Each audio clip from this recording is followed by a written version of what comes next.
D1 ప్రేక్షకులకు నమస్కారం.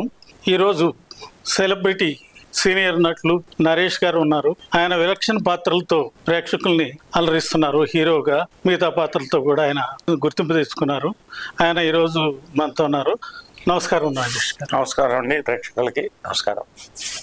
Sir, Naresh గారు మీ విద్యాభ్యాసం బాల్యం అంతా ఎక్కడ గడిచింది సార్? నా పుట్టక విద్యాభ్యాసం బాల్యం అంతా కూడా మెడ్రాస్ లో జరిగింది సార్. ఎందుకంటే మద్రాస్ అనేది it is the banyan tree of south Indian cinema.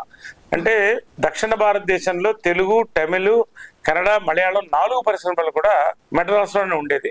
కాబట్టి వృత్తిరీత్యా మా పెద్దలందరూ కూడా మెడ్రాస్లోనే, కన్నడ నుంచి శివరాజ్ కుమార్ వీళ్ళందరూ, జయసుధ గారు అందరూ కూడా అక్కడే పుట్టి పెరిగామండి.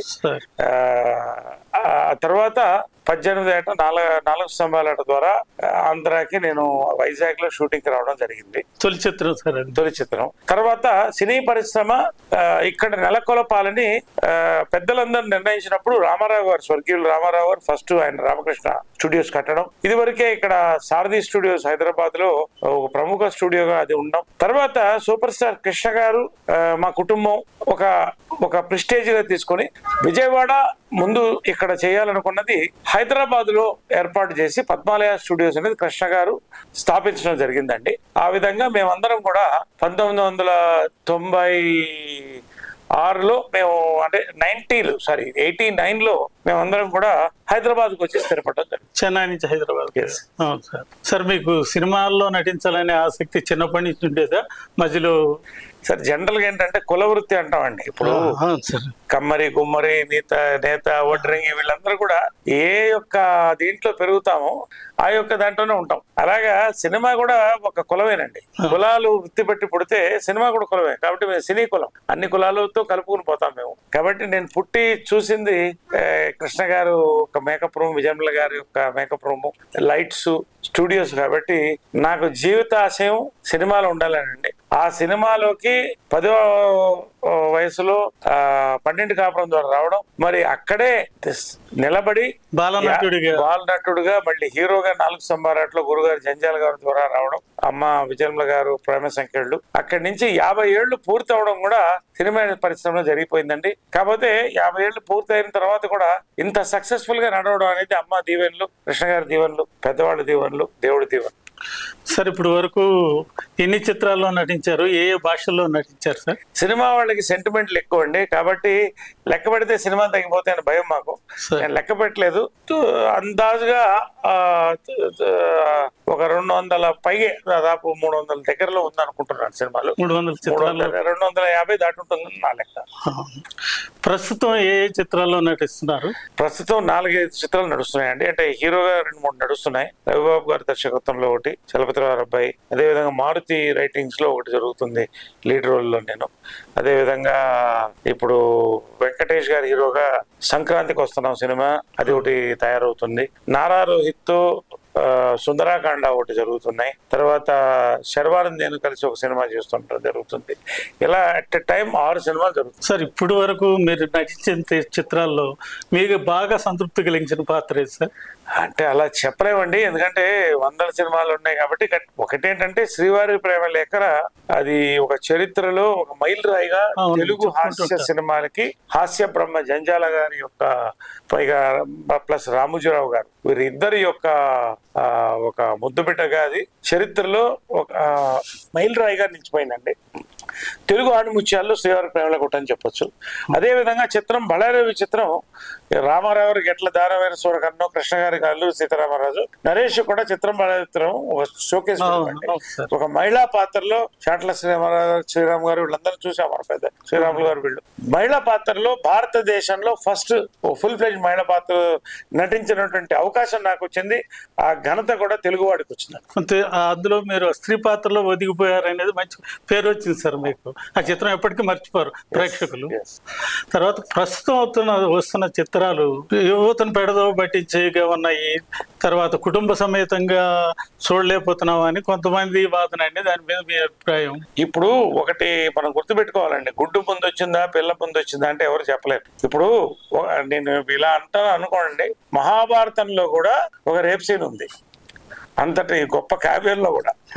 కాకపోతే ఏంటంటే ఎందుకు ఈ మాట చెప్తున్నానంటే, మహాభారతంలో కూడా ద్రౌపది వస్త్రాభరణం ఉంది. ఎందుకు ఈ మాట చెప్తున్నానంటే సినిమా నుంచి సొసైటీ పాడవుతుందా, సొసైటీలో జరుగుతున్న బట్టి సినిమాలు తీస్తున్నారని మనం చెప్పలేమండి. ప్రధానంగా సినిమాలు ఏంటంటే సరదాగా ఒక 100 రూపాయలు లేకపోతే 500 ఖర్చు పెడితే కుటుంబ సమేతంగా థియేటర్లకు వెళ్ళి చక్కగా ఒక 2 గంటలు ఏసీలో జరిపేటువంటి ఎంటర్టైన్మెంట్ అండి. దాంట్లో బేసిక్ గా ఏమవుతుందంటే ఇప్పుడు జరుగుతున్న సొసైటీలో ఉన్నటువంటి ఇన్సిడెంట్స్ తీసుకుని పెట్టడం జరుగుతుంది. దీనికి ఒక సెన్సార్ బోర్డు కూడా ఉందండి. ఇది ఆల్ ఇండియా సెన్సార్ బోర్డు ఉంది కాబట్టి ఏదైనా కూడా సెన్సార్ బోర్డు దాటే రావాలండి. కాబట్టి సొసైటీ మారుతున్న కొద్దీ సినిమాలు మారుతూ వస్తున్నాయి. కానీ మీరు అన్నట్టే ఇప్పుడు కూడా మాస్ సినిమాలు, ఫ్యామిలీ సినిమాలు ఈ రెండు కూడా సైడ్ బై సైడ్ నడిచినాయండి. ఇప్పుడు రామారావు గారు ఆ రోజుల్లో యమగోళ, అడవి రాముడు తీస్తున్న టైంలోనే కె విశ్వనాథ్ గారు కూడా కుటుంబ సమేతమైన చిత్రాలు, శంకరాభరణం, శృతిలేయులు లాంటి తీశారు, జంజాల గారు శ్రీవారి తీశారు. అలాగనే ఇప్పుడు కూడా 2 రకాల సినిమాలు వస్తున్నాయండి. ఇప్పుడు మన సామాజిక వర్గంలో రిలీజ్ అయింది మాది కుటుంబ సమేతమైన చిత్రం, మంచి హిట్ అయింది. కాబట్టి ప్రధానంగా మేమేం కోరుకుంటామంటే ఖచ్చితంగా ఓ చిన్న మెసేజ్ ఇవ్వాలని ప్రయత్నిస్తాం. కాకపోతే ఏంటంటే ఏ తరానికి తగినట్టు ఆ తరానికి సినిమా తీయగలవండి. ఇప్పుడు చాలా మంది ఇప్పుడు మాట్లాడే వాళ్ళు సినిమా థియేటర్లకు వెళ్ళేవాళ్ళు కాదు, సినిమా థియేటర్లు వెళ్ళే వాళ్ళే మమ్మల్ని బతికిస్తున్నారు. కాబట్టి దీనికి రెగ్యులరైజేషన్ సెన్సార్ బోర్డు ఉంది కాబట్టి ఖచ్చితంగా మేము బాధ్యతలు మేము తీసుకుంటాం, సెన్సార్ బోర్డు తీసుకుంటుంది. కాబట్టి ఒక ఆరోగ్య వాతావరణంలో సినిమాలు వస్తున్నాయి, అన్ని రకాల సినిమాలు అనేది సహజం. సార్, మీ జీవితంలో జరిగిన అత్యంత ఆనందకరమైన సంఘటన, అత్యంత విషాదమైన సంఘటన? విషాదకరమైన సంఘటన అంటే ఖచ్చితంగా ఇద్దరు కృష్ణ గారు, విజయమ్మ గారు కోల్పోవడం కంటే నా జీవితంలో ఒక విషాదమైన సంఘటన లేదండి, ఇంకా రాదేమో కూడా. మీరు నమ్ముతారో లేదో, అసలు ఎన్నో ఆనందమైన సంఘటనలు చూసేదే సెలబ్రిటీ లైఫ్. రోజు సెలబ్రేషన్ లో ఉంటాం, ప్రజల మధ్య దండలు, పూలకుత్యాలు, మళ్ళీ ఇటుకరాళ్ళు కూడా కొడతారు, అది వేరే విషయం. రెండు జరుగుతుంటాయి, ఈ సమానంగా తీసుకుంటాం. కానీ నర్సరావుపేటలో న్యూమాన్స్ కుంగ్ ఫు ఆర్గనైజేషన్ వాళ్ళు ఇక్కడ ఈ యొక్క కార్యక్రమాన్ని నేను దానికి గౌరవ అధ్యక్షులు పనిచేస్తున్నాను. మా గ్రాండ్ మాస్టర్ గారు రవికుమార్ గారు దాన్ని 50 ఏళ్ళుగా నడిపి ఈ రోజున 7 రాష్ట్రాల్లో, 7 రాష్ట్రాల్లో దేశవ్యాప్తంగా ఉందండి. ఆ కార్యక్రమం ఇక్కడ పెట్టడం, ఇక్కడ అమ్మ పేరుతో ఈ మెమోరియల్ జరపడం, అదే విధంగా ఎమ్మెల్యే గారు ఈ రోజున శ్రీ చదలవాడ అరవింద్ బాబు గారు అమ్మ విగ్రహం ఇక్కడ పెడతానని చెప్పడం కంటే ఆనందం నాకు ఇంతకంటే లేదండి. నేడు యువత మాదక ద్రవ్యాలకి, చెడు అలవాట్లకి బానిసలు అవుతున్నారు సార్, వారికి మీరు ఇచ్చే సలహా? ఖచ్చితంగా అండి, ఇది మాత్రం నేను దీని గురించి మాట్లాడతాను. ఎందుకంటేనండి ఇప్పుడు మేము ఓ టైంలో యువకులమే అండి. యువత ఎప్పుడు కూడా ఉర్రూతలు అవుతుంటారు, ముందుకు దూచుకెళ్తుంటారు. ఒకటి ఏంటంటే ఈ రోజున ఓవరాల్ గా లైఫ్ స్టైల్ మార్పు జరిగిందండి. దాంట్లో ఆల్కహాల్ కన్జంప్షన్ కూడా పెరిగింది. అదే విధంగా ఈ డ్రగ్స్ కన్జంప్షన్ అనేది కూడా వరల్డ్ వైడ్ గా పెరిగింది. సంస్కృతి స్మోకింగ్ కొంత బ్యాన్ చేయడం జరిగింది. ఈ ఎయిడ్స్ మహమ్మారి వచ్చిన తర్వాత కాస్త దాని మీద అవేర్నెస్ కూడా ఒక రెండు తరాలుగా క్రియేట్ చేయడం జరిగింది. దీనికి ప్రధానంగా పేరెంట్స్ కొంత జాగ్రత్త తీసుకోవాలండి ఫస్ట్. ఎందుకంటే ఎవరి జీవితం వాళ్ళది, పేరెంట్స్ వాళ్ళ ఉద్యోగాలు, వాళ్ళ వ్యాపారాలు, పిల్లలు వాళ్ళ లైఫ్ అలా పోతున్నప్పుడు ఒక కంట్రోల్ అనేది లేకుండా పోయింది. రెండోది ఏంటంటే ఈ స్కూల్స్ లో కూడా దీని మీద కొంత అవేర్నెస్ తీసుకురావడం చాలా అవసరం అండి. సెలబ్రిటీస్ కూడా యాక్టివ్ గా పాల్గొవాలి. నేను మెన్స్ డే రోజున కూడా ఒకటే చెప్పాను, నేను stay away from drugs, limit or ban alcohol from your life, stop smoking, have safe sex. ఈ 4 నేను గట్టిగా చెప్పడం జరిగిందండి. ఈ రోజున ఈ యొక్క సోషల్ మీడియా, యూట్యూబ్ వచ్చిన తర్వాత కూడా ఏమవుతుందంటేనండి, ఈ దాంట్లో వస్తున్న కంటెంట్ ఏదైతే ఉందో మంచి కంటెంట్ వదిలిపెట్టి ఈ యొక్క పరివర్తన కంటెంట్ చూడడం కూడా దీన్ని ప్రధానంగా ఫోన్లు అందరి చేతిలో ఉండడం అనేది ఇది. కాబట్టి ఈ ఫోన్లని కాస్త కంట్రోల్లో పెట్టడం అనేది ఇటు పేరెంట్స్, స్కూల్స్ రెండు తీసుకోవాల్సిన బాధ్యత. సార్, మీరు న్యూమాన్స్ కుంగ్ ఫులో చాలా కాలంగా పనిచేస్తున్నట్టు నాకు తెలుసు. కొన్ని సందర్భాలు మిమ్మల్ని కూడా కలిసాను. అది ఆరోగ్యపరంగాను, తర్వాత రక్షణ పరంగాను ఆడపిల్లలకి కూడా ఎక్కువ పనిచేస్తుంది. ఇలాగే ఇటువంటి మాదక ద్రవ్యాలు సమాజంలో ఉన్న యువత చెడుతో పడుతున్నారు. దాని మీద కూడా ఏమన్నా భవిష్యత్తులో మీరు కార్యక్రమాలు ఏమైనా చేపట్టబోతున్నారా? సార్, న్యూమాన్స్ కుంగ్ ఫు బేసిక్ ఏంటంటే చాలా పెద్ద విజన్ అండి అది. అవును సార్. అది బేసిక్ ఏంటంటే కుంగ్ ఫుతో ప్రారంభించి ఇప్పుడు యోగా మీద కూడా ఫోకస్ తీసుకుంటున్నారు.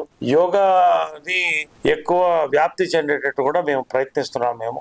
అదేవిధంగా ఇతర ఫైన్ ఆర్ట్స్, ఈ కర్రసాము ఇటువంటి ఇండియన్ ఫైన్ ఆర్ట్స్, ఈ మార్షల్ ఆర్ట్స్ కూడా ప్రమోట్ చేస్తున్నాము.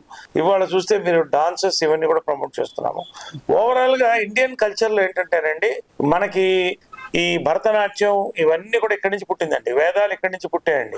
అదే విధంగా మీకు ఇక్కడే పుట్టినటువంటి కలారి ఇటువంటి ఒక మార్షల్ ఆర్ట్స్ ఉన్నాయండి, ఒక భారతీయ ఖోజ్ అంటారు. కాబట్టి ఇక్కడ దీని వైపుగా వెళుతూ ఒక యూనివర్సిటీని కూడా క్రియేట్ చేయాలి, మార్షల్ ఆర్ట్స్ యూనివర్సిటీ అనేది ఇండియాలో క్రియేట్ చేయాలనేటువంటిది మా గ్రాండ్ మాస్టర్ రవికుమార్ గారి యొక్క దీక్ష. అది రాజశేఖరమణి గారు, రిటైర్డ్ ఎస్పీ గారు, మా నేషనల్ ప్రెసిడెంట్, నేను గౌరవ అధ్యక్షుడిని, ఇతర కమిటీ అంతా కూడా దీని మీద గట్టి ప్రయత్నం చేస్తున్నామండి. ఖచ్చితంగా ఇది మేము ఈ రోజున ఎమ్మెల్యే గారు ఖచ్చితంగా మీరు యూనివర్సిటీ కానీ అకాడమీ పెడతారంటే ఇక్కడే మేము ల్యాండ్ ఇస్తామని చెప్పడం కూడా మేము అభినందిస్తున్నాం ఎమ్మెల్యే గారిని కూడా. దీన్ని మా శాయశక్తుల్లో తీసుకెళ్తామండి. తరతరాలుగా ఇది వ్యాప్తి చెందాలి. ఎక్కువ మంది ఈ రోజున ఖచ్చితంగా పిల్లలు ఫోన్లకి కంప్యూటర్లకి అడిక్ట్ అయిపోయి వ్యాయామం అనేది మర్చిపోయారండి. శారీరక శ్రమ వివేకానంద లాంటి స్వామీజీలు కూడా you will be closer to heaven by football than the holy study of Gita అన్నాడు. అది నాకు చాలా నచ్చినటువంటిది. కాబట్టి ఈ వ్యాయామం ప్లస్ సెల్ఫ్ డిఫెన్స్ రెండు కలిపిందే కుంఫు అండి. కాబట్టి దీన్ని మేము గట్టిగా తీసుకెడుతున్నాం. ఈ రోజున దాదాపు 7 రాష్ట్రాల్లో, ఇటు ఆంధ్ర, తెలంగాణ, కర్ణాటక, అస్సాము, సిక్కిము ఈ ప్రాంతాల్లో కూడా వ్యాప్తి చెందాము. కాబట్టి మా వరకు వీళ్ళంత వరకు ఫ్రీ కోచింగ్ ఇస్తున్నామండి ఆడపిల్లలకి కానీ ఇటు కానీ. అదేవిధంగా పోలీస్ ఫోర్సెస్ లో కూడా కోచింగ్కి వెళ్ళి మా వాళ్ళు పెడుతున్నారు. సార్, మీరు కొంతకాలం రాజకీయాల్లో కొన్ని దశాబ్దాల క్రితం పనిచేశారు. మళ్ళీ మిమ్మల్ని రాజకీయ తెర మీద మేమైనా చూసే అవకాశం ఉందా? నేను రాజకీయంగా వచ్చింది ఏదో ఒక ఎమ్మెల్యే ఎంపీ అవుతాను కాదండి. సిద్ధాంతపరంగా హైందవ ధర్మం రక్షణ కోసం, సనాతన ధర్మం కోసం నేను వచ్చాను. నేను వివిధ బాధ్యతల్లో బీజేపీలో పనిచేశానండి. యూత్ వింగ్ ప్రెసిడెంట్ గా, జనరల్ సెక్రటరీగా, స్టేట్ వైస్ ప్రెసిడెంట్ గా పనిచేశాను. నా యొక్క కార్యక్రమాలు ఎంత చేయాలో చేశానండి. సంఘాలు RSS లో నేను ఎప్పుడూ ఉంటాను. అదేవిధంగా ఇప్పుడు సినిమా పరిశ్రమ అద్భుతంగా నన్ను రాణించింది. ఈ సమయంలో నేను రాజకీయాల్లోకి మళ్ళీ వెళ్ళి ఒక కొత్త అధ్యాయాన్ని మొదలెట్టడానికి నేను సిద్ధంగా లేను. సార్, ప్రస్తుత రాజకీయాలకి గతంలో రాజకీయాలకి చాలా మార్పులు వచ్చినాయి. ప్రస్తుతం ఉన్న రాజకీయాల మీద మీ అభిప్రాయం? ఇప్పుడు ఒకటండి, రాజకీయం అనేది నేను ఒక సోషల్ సర్వీస్ గా, ఒక సొసైటీకి సర్వీస్ గా భావిస్తానండి. నేను వాజ్పేయి గారి సమయాన్ని చూస్తున్నానండి, ఇంకా మోడీ గారిని కూడా చూస్తున్నామండి. ఇలా గుడ్ సినిమా, బ్యాడ్ సినిమా లాగా మంచి రాజకీయం, చెడు రాజకీయం రెండు నడుస్తున్నాయండి. ప్రధానంగా రాజకీయం ఏంటంటే మేధావులు, ప్రజా నాయకులు అందరు కలిసి వాళ్ళ India is the largest democracy in the world అండి. మనకంటే గొప్ప డెమోక్రసీ లేదు. ఆ విధంగా నేను గర్విస్తున్నానండి. కానీ సహజంగా ఏమవుతుందంటే కుటుంబ పరంగా ఉన్నటువంటి రాజకీయ పార్టీలు పెరిగినాయి ఒకటి. రెండోది ఏంటంటే ఒక హెల్దీ కాన్వర్జేషన్, అంటే ఒక స్కీమ్ గానీ, ఒక పరిశ్రమ గానీ, లేకపోతే దీని గురించి మాట్లాడకుండా వ్యక్తిగత దూషణలు పెరిగాయండి. దానికి ప్రజలే బుద్ధి చెప్తున్నారు. ఖచ్చితంగా రానున్న రోజుల్లో మోడీ గారి నాయకత్వంలో, చంద్రబాబు గారి నాయకత్వంలో ఖచ్చితంగా ఒక మంచి దిశ వైపు రాజకీయం నడుస్తుందని నా నమ్మకం. మీరు మూవీ ఆర్టిస్ట్ అసోసియేషన్ ప్రెసిడెంట్ గా పనిచేస్తారు. ఆ కాలంలో మీ పీరియడ్ లో మీరు మూవీ ఆర్టిస్టులకు కానీ, తర్వాత మీరు చేసిన అభివృద్ధి కార్యక్రమాలు? మూవీ ఆర్టిస్ట్ అసోసియేషన్ లో కూడా నేను ఒక సర్వీస్ గానే వెళ్ళానండి. అక్కడ జాయింట్ సెక్రటరీగా చేశాను, జనరల్ సెక్రటరీగా చేశాను. ఈ 2 టర్మ్స్ ప్రెసిడెంట్ కంటే పెద్ద టర్మ్ అండి. ఎందుకంటే అసలు మూవీ ఆర్టిస్ట్ అసోసియేషన్ లో వెల్ఫేర్ ఇంట్రడ్యూస్ చేసింది నేను, నా కమిటీ అండి. నేను ఒకనే కాదు, నా కమిటీ అండి. మా కమిటీలు చేసినాయి. దాదాపుగా ఫస్ట్ అసలు సమగ్ర సర్వే చేయడం, ఎంతమంది రెడ్ లో ఉన్నారు, ఆరెంజ్ లో తీసుకోవడం అనేది ఇండియాలో ఫస్ట్ టైం అండి.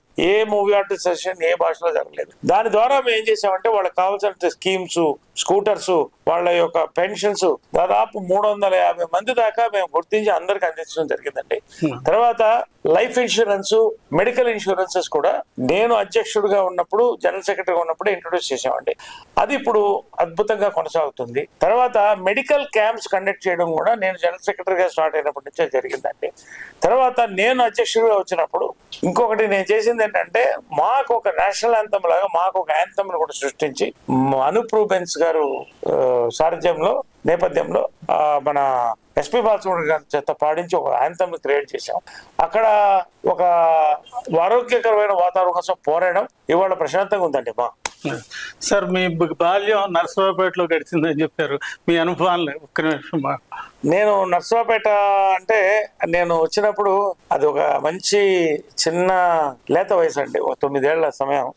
చాలా చిన్న ఊరు. నాకు తెలిసి ఊరంటే నర్సరావుపేటకు ఒక చరిత్ర ఉందండి. నాకు తెలిసి దాదాపు 50-60 ఏళ్ల మున్సిపాలిటీ, ఎప్పుడో మున్సిపాలిటీ అయిపోయింది అది. అయితే 40,000 మంది ఉండేవాళ్ళు, 10,000 ఇల్లు ఉండేది.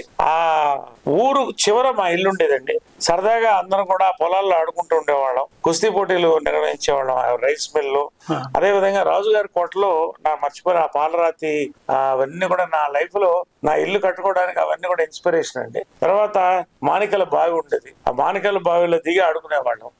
ఇవన్నీ కూడా ఒక చరిత్ర అండి. ఇక్కడ నర్సరావుపేటకి ఒక పేరుంది. చాలా మంది ఇప్పుడున్న పిల్లలకి, ఇక్కడ ఉన్నవాడు కూడా తెలియదు. కోటంత పేట, పేటంత కోట అనేవాడు.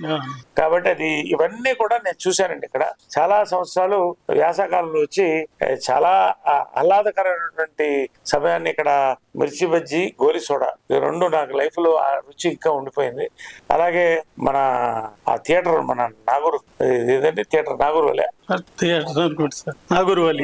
థియేటర్ లో శుభాని గారు, అక్కడ మా తాతగారు అక్కడ పనిచేసేవాడు, వసంతరావు, పసుపులేటి వసంతరావు. అక్కడ మేము ఇవన్నీ కూడా యమగోళ సినిమా ఇక్కడే చూశాను. అలాంటి చాలా తీపి జ్ఞాపకాలు ఉన్నాయండి. ఇక్కడ మళ్ళీ మా అమ్మగారు స్టాచ్యూ స్థాపించడం అనేది చాలా సంతోషంగా ఉందండి. ఖచ్చితంగా మళ్ళీ వస్తాను, నేను వస్తూనే ఉంటాను. ఏ చెట్టు కూడా వేరును మర్చిపోతే మానైనా నిలబడదండి. నరేష్ గారు హీరోగా నటించడమే కాక విభిన్న పాత్రల్లో నటిస్తూ అందరినీ ప్రేక్షకులను అరలిస్తున్నారు. వీటితోనే కాకుండా న్యూ మాంక్స్ కుంగ్ ఫు ఇండియా లాంటి సామాజిక కార్యక్రమాల్లో, సెల్ఫ్ డిఫెన్స్ కార్యక్రమాలని పాల్గొంటూ ఎన్నో సేవలు అందిస్తున్నారు. ఆయన చిరకాలం ఆయురారోగ్యాలతో ఉండి మరెన్నో సామాజిక సేవలు, మరెన్నో మనకి చిత్రాల ద్వారా మనందరినీ అలరించాలని కోరుకుంటూ మీ విలువైన కాలాన్ని వెచ్చించినందుకు నమస్కారం. థ్యాంక్ యూ జయసూర్య గారు, చాలా మంచి ఇంటర్వ్యూ చేశారు. చాలా సంతోషం. Thank you so much. Thank you.